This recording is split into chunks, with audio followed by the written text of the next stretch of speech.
This is Brian with ScreenFiles.com and Review. What I'm looking at today is Armistead Maupin's Tales from the City, the version that just turned up on Netflix. And this is, in isolation, a really good miniseries. First off, it's only 10 episodes, so you don't get what I like to call episode fatigue. 13 episodes, as far as I'm concerned, is too much. And what I call episode fatigue is that feeling of, while initially excited by something, at a point you go, oh my God, why won't this just stop? And you get kind of fed up with it. This is the way I felt during virtually all of the Marvel Netflix shows.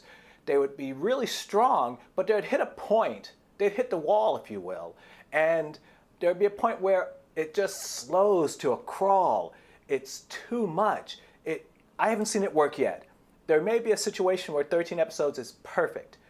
I've not seen it. 10 episodes is the perfect amount in that you're balanced between viewer interest and story. You go beyond that, it feels like padding to me. And I know that the makers of these series, like the Marvel Netflix shows, would probably say that's not the case. But it feels like padding. It feels like extraneous details that are thrown in just to get to 13 episodes, as opposed to telling the story in an organic and an interesting fashion. So the reboot of Tales of the City does not fall into that trap. It's 10 episodes, it's a brisk 10 episodes, it's an engaging 10 episodes, and it's a fun 10 episodes in isolation. Now, what does that mean? It means that I've seen every iteration, as far as I'm aware, of Tales of the City that have been on television. There were two series on PBS, one in 1993, and the second I don't recall because I didn't think it was very good. And this version. This version, compared to the 1993 version, falls a bit short. Reason being, with the 1993 version, there was a joie de vivre, a spontaneity to it that just fit the story that was being told. This version feels very perfunctory, as if the directors are coloring within the lines and not daring to veer outside them. It doesn't feel as alive as the 1993 version. Another thing about the 1993 version, it was directed by one person, Alistair Reed, who died in 2011. Directed all, I want to say 8 episodes of the 1993 version. And my God, it snapped. It popped. And a lot of that has to do with it being the vision of one individual. 8 episodes or so, but still one individual. With the new version that's on Netflix, it's the vision of numerous directors. Alan Paul, who I believe directed True Blood on HBO, among other things, directed some of the episodes of this current version, as well as some other people. But my point being is that when you change directors, you're changing approach, you're changing vision, you're changing all sorts of things. Because people are people, people are different. A different person will do one thing, another person will do another, and so on and so forth. You're not going to get that unity that one person doing the entire project would have brought it. So that's a thing not in its favor. Another is that Tales of the City is essentially a mystery show. How do I know that? Because you have Anna Madrigal, as in the 1993 version, who has a secret. The secret comes to light, and in turn affects the lives of everyone around her. That's at the heart of all 3, I assume, because again, I so don't remember 2. I need to watch 2 again. I didn't like it, but just for reference purposes, I need to see it again. In any case, this secret threatens everything that these people love and hold dear. Now, with the first one, I didn't notice that. It surprised me, and I thought that was pretty interesting. Second, I don't remember.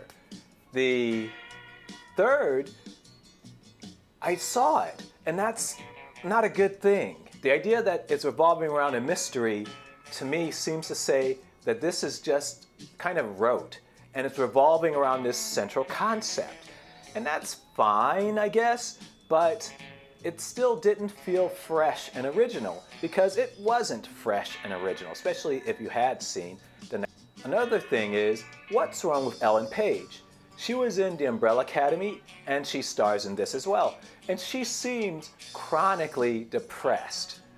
And I know actors approach things in different ways.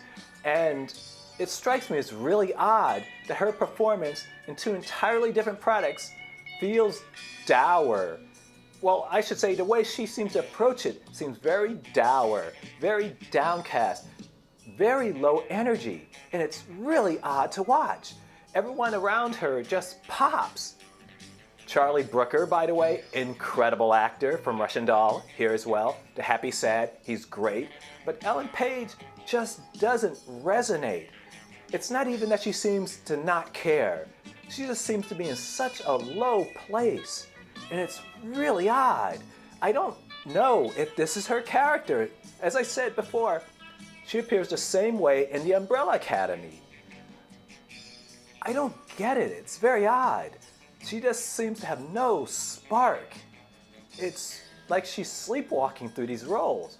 And keep in mind, I'm not saying she's bad as an actress. Not at all. She just doesn't seem to have any real vitality to her. It's like she's a somnambulist and just drifts through scenes. It's very odd. Even when she's angry, it doesn't feel like she's angry because she doesn't have any passion. It's very strange, and I don't understand it. But I would be concerned about this, frankly, because her behavior seems like she's going through something, and it's not good. Another thing that kind of bothered me a little bit was that the cast of this version is, at heart, essentially the same as the cast from the 1993 version. Except in one important instance. They replaced Baby Cakes, Michael Tolliver's character, with another actor.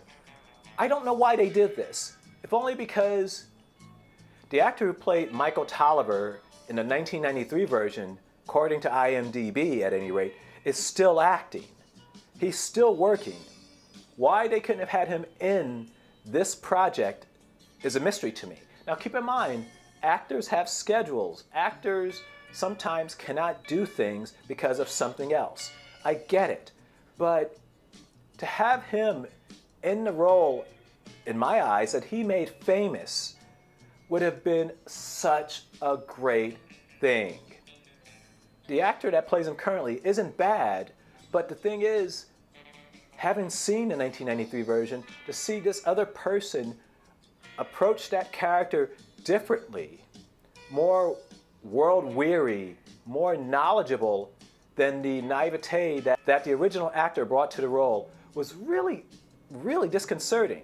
I mean, I got used to it after a point, just accepting that this is not the same person and they're going to approach this material differently.